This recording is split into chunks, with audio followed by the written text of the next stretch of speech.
What's up everybody, Afik here and welcome back to my YouTube channel. Hope you guys are doing well and staying safe. So for today's video is about the new Proton Saga MC2 or also known as the Saga Minor Change 2.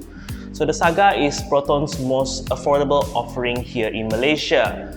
To date, the Proton Saga has been selling for more than 37 years with over 1.9 million units sold. So with that in mind, Proton hopes to keep the success of the Saga with this new model. Without further ado, this is ABB Automotive.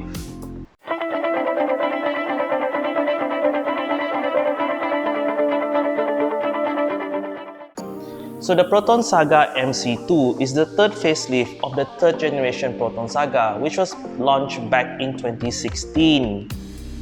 Up front, the look is the same as before, other than the new round Proton logo and painted lower highlights on the grille, with red being at the top of the range car and silver on other models.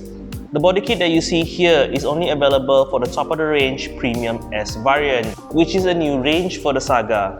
To the side, there is a new 15-inch alloy wheel design for the upper Premium and Premium S variant, while the rest of the car looks identical to the pre-facelift model. Rounding off to the rear, again, no changes can be seen here, other than the black painted number plate garnish on the top of the range Premium S car. Honestly, I still question why Proton did not just put a little bit of effort to come out with a rear skirting to give the Saga a complete body kit look. Under the hood of the Saga, things remain unchanged. All Proton Saga is powered by a 1.3-litre VVT 4-cylinder petrol engine that can either be paired with a 5-speed manual or a 4-speed automatic. Power is rated at 95 PS and 120 Nm of torque. Inside, changes are more apparent. The red highlight that you see here is only available for the top-spec Saga Premium S. The 7-inch floating touchscreen infotainment system still don't offer any Apple CarPlay or Android Auto, but it does allow for Android and iOS connectivity. Personally for me, the UI is still pretty much the same as the pre-facelift Saga, but the graphic and the color is much more vivid here compared to the older model. Below that, the Saga also gets a new digital-style air conditioning switch, which replaced the older knob-style system on the older car. The seats are fairly comfortable and very supportive up front, while the rear could do better with adjustable headrests like in some of its competitors. Although the Saga is categorized as an A segment car, the cargo capacity in the rear is rather respectful at 420 liters of space, which can be expanded via the folding of the rear seats. In terms of safety, the Saga is pretty much basic. Although with that being said, finally standard on all variants except the base standard manual are electronic stability control, traction control as well as hill start assist. Premium and Premium S vehicle get slightly more feature in the form of a reverse parking camera as well as a front parking sensor. Equipment list for the entry-level Proton Saga standard is quite sparse. The mid-level Premium gets you some niceties like LED daytime running light, multi-function steering wheel, body color door handle, as well as a black painted side mirror. Top of the range Premium S adds in major modern features such as power folding outside mirror, a keyless entry with push button vehicle start, all-around body kit, as well as a leather-wrapped steering wheel. Prices for the Saga standard variant starts at a little more than 37,000 ringgit for the manual variant, while the automatic variant is priced at slightly more than 41,000 ringgit. The automatic-only premium variant starts at slightly more than 44,000 ringgit. And finally, the top-of-the-range Premium S, which is also only available in automatic, is priced slightly more than 47,000 ringgit. All Proton Saga comes with a 5 years or 150,000 km warranty. Okay guys, so I'm about to drive the new Proton Saga. So first impression, straight from the showroom. So yeah, first impression drive. So the first thing I noticed straight away, leather wrapped steering wheel. The older Saga pre-facelift, you didn't have this feature except for the special edition model, the R3 model. So now they include leather wrap as part of the trim level. So currently I'm driving the Premium S variant. So this is a new variant, top of the range. It sits on top of the Premium variant. Okay, so the previous Saga only stops at Premium, so now we have Premium S. Okay.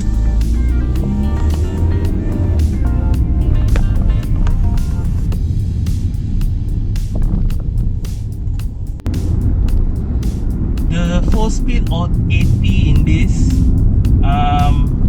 is definitely much better than the old punch type CVT. For daily use, for town use, I find this setup very sufficient. Gets the job done, and I do like that how smooth the gear change is. It's not jerky, like going from first, second to third. It's quite a smooth gearbox. And then the Saga, the one thing I always like is also visibility is very good. The window is very big. The window sill is quite low. Going to the back, you have a big square window. So all around, the car feels very airy, okay, very bright, despite having this black headliner. But the window is quite big, so visibility not an issue at all.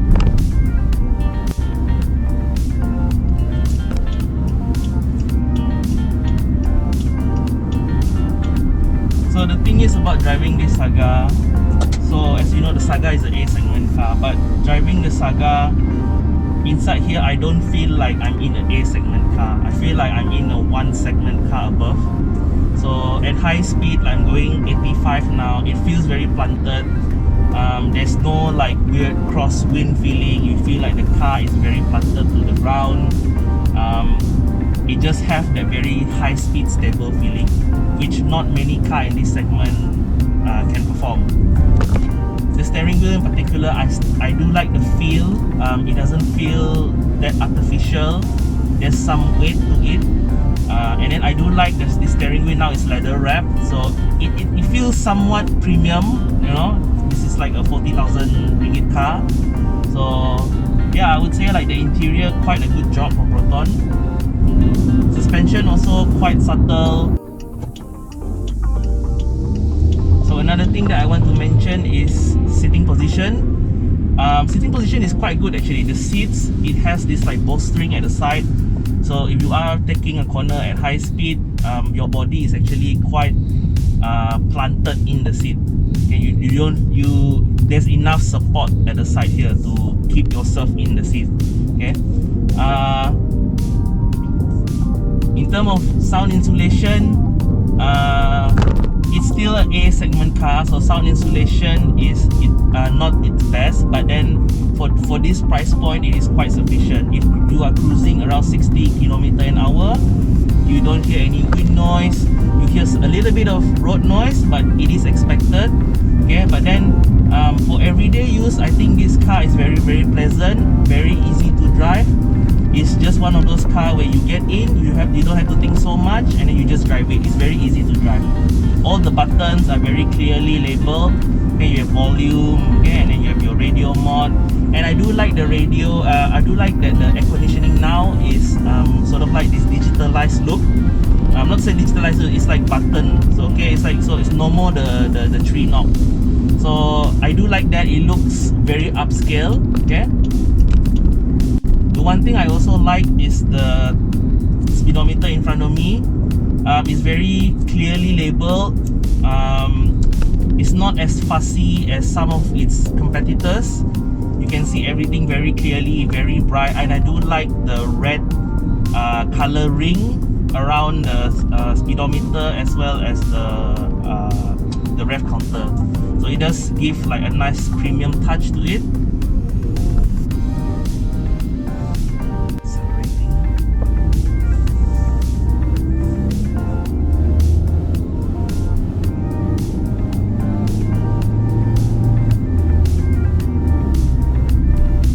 So the 1.3 liter engine, it is VVT, variable valve timing, is a carryover engine from the pre-facelift car. In terms of power, I mean it is a 1.3, so power is enough. It's not exhilarating, but then you buy this car, you know, for your everyday use, commute, to you to go to work from A to B, you don't need that much power. if you're driving in the city, you're probably gonna spend a lot more in traffic jam. So I would say that in traffic jam situation, this car is very, very nice, very comfortable. Okay, the start and go situation, it doesn't feel like that very old CVT last time, that from the punch type CVT. This one is much more relaxed. Okay, you don't have to feel so stressed if you are in traffic jam. You just let go the brake, the car will roll forward, not an issue. Okay, so to summarize my experience with the Saga, in the A segment category, sedan, hatchback, whichever model or body type you prefer, this is definitely still the more is a more handling and substantial car in the range. Okay, driving this, I don't feel like I'm in a small car. I feel like I'm in a decent sized B segment. Driving it on the road, it feels very planted at high speed. Handling, I would say, is still one of its best character. It's just that now insulation is also quite good, and then what you touch now is somewhat of a better quality compared to before lah. Yeah. So overall, my experience with the Saga, I think it's still a good purchase if you're looking for an A segment, but you're the type of person who likes to drive and you want a little bit more involvement with of you and your car. And now it features a lot of modern technology that you want in a modern car. You know, power folding outside mirror, okay, digitalized aircon. So I would say the Saga, despite being an entry-level car, is a quite decent car actually. With that, we have come to the end of this video. If you like this video, do give it a thumbs up. If you're new to my channel, do subscribe and press the little bell icon so you'll be notified whenever I post something new. I would like to say thank you for watching. Stay safe, take care, and have a nice day.